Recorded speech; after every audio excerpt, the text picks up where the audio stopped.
I heard Mayim Bialik, who has a background in both acting and neuroscience, say something in a podcast. And the way she framed it registered immediately. Like there wasn't a delay. It didn't need explaining. And it was one of those things where you hear it and you just kind of pause for a second because on paper, her life looks like the kind of life people assume would come with confidence built in. She's successful, she's recognized, and she's respected. And she was talking about still dealing with low self esteem, not in a past tense kind of way, but now. And there was something about how casually she said it that made it land even harder because it wasn't earth shattering and it wasn't framed as a breakthrough. It was just true. And I think that's the part that jumped out at me because it quietly goes against something a lot of us assume is true, that confidence is something that shows up after things start working. Like, I'll feel better about myself once I'm more confident, once I get in shape, once I figure out what I'm doing, once people start taking me seriously, then I'll relax a little. Then I'll trust myself more. Then I won't overthink everything. But what she was describing kind of breaks that whole timeline because it means you can do all of that and still feel like you're not quite there. And what makes that confusing is that nothing on the outside really explains it. Because if someone looked at your life in that moment, they'd probably say you're doing fine, maybe even better than fine. You're making progress, you're showing up, you're doing the things you said you were going to do. So there's no obvious reason for it to feel off. And that's what makes it harder to trust your own experience. Because now it's not just something isn't working, it's why doesn't this feel the way I thought it would? And that question is usually where people start assuming they're missing something. Like there's still one more thing to figure out. Just one more shift, one more realization that will finally make everything click. But that assumption might be the thing that's quietly reinforcing it. And I think that's where a lot of people get hung up without realizing it. Because if you're expecting confidence to come after progress, you'll always feel like you're behind it, like you're chasing something that keeps moving. And it turns into this pattern where you're doing things, but you don't feel like the kind of person who actually does those things. It never really settles.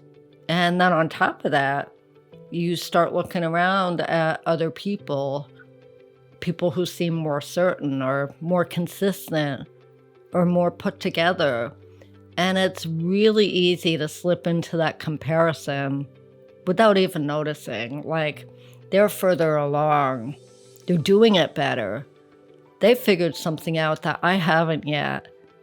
And now it's not just that you don't feel confident, it's that you feel behind, which makes it even harder to move. And Mayim actually named that really directly, that compare and despair thing, which sounds simple, but it's kind of brutal when you catch yourself doing it in real time because it doesn't usually feel obvious. It just quietly lowers how you see yourself. And the tricky part is comparison doesn't always look negative at first. Sometimes it actually feels productive. Like you're studying what other people are doing and you're trying to learn, trying to improve. But there's a really fine line between learning from someone and slowly measuring yourself against them. And once that shift happens, everything starts to feel a little heavier because now you're not just doing your thing, you're evaluating it at the same time. You're watching yourself while you're doing it. And that split attention makes even simple things feel harder than they need to be. And I think that's the part that messes people up the most. Not that they don't know what to do, but they don't feel like they're that person yet. So everything becomes more difficult than it needs to be. Even small things, starting something, following through, showing up consistently.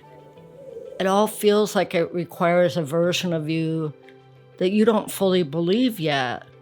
And this is where Mayim said something else that stayed with me. She talked about acting as if, but not in that surface level way. So not like pretend you're confident and everything will magically work out. It was way more grounded than that. It was more like, what if you just started behaving in alignment with the version of you that already does these things, even if you don't fully feel it yet? Not to trick anyone and not to perform, but just to practice. Because if confidence doesn't come after, then it probably gets built during, right? Like in the middle of things, while you're still unsure, while you're still figuring it out, while you still have moments where you don't feel like you're doing it right. And that's a very different way to look at it, because now it's not, I need to become confident before I show up like that. It's, I might only become confident by showing up like that. And those lead to completely different outcomes. One keeps you in your head. The other gets you into motion. And I think that's where something starts to shift a little, because it takes the pressure off this idea that you're supposed to feel a certain way first. And instead it becomes, what does this actually look like in a normal day?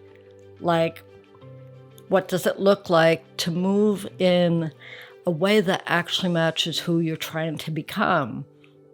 When you still kind of doubt yourself, it might just be doing the thing you said you do, even if it's not perfect.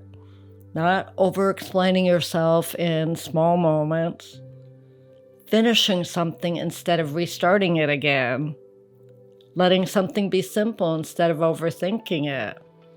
Nothing over the top, nothing that looks impressive from the outside, but it's closer to how that version of you would actually move. And over time, that probably matters more than waiting to feel ready. Because if you're always waiting to feel like that person first, you might never give yourself enough evidence to become them.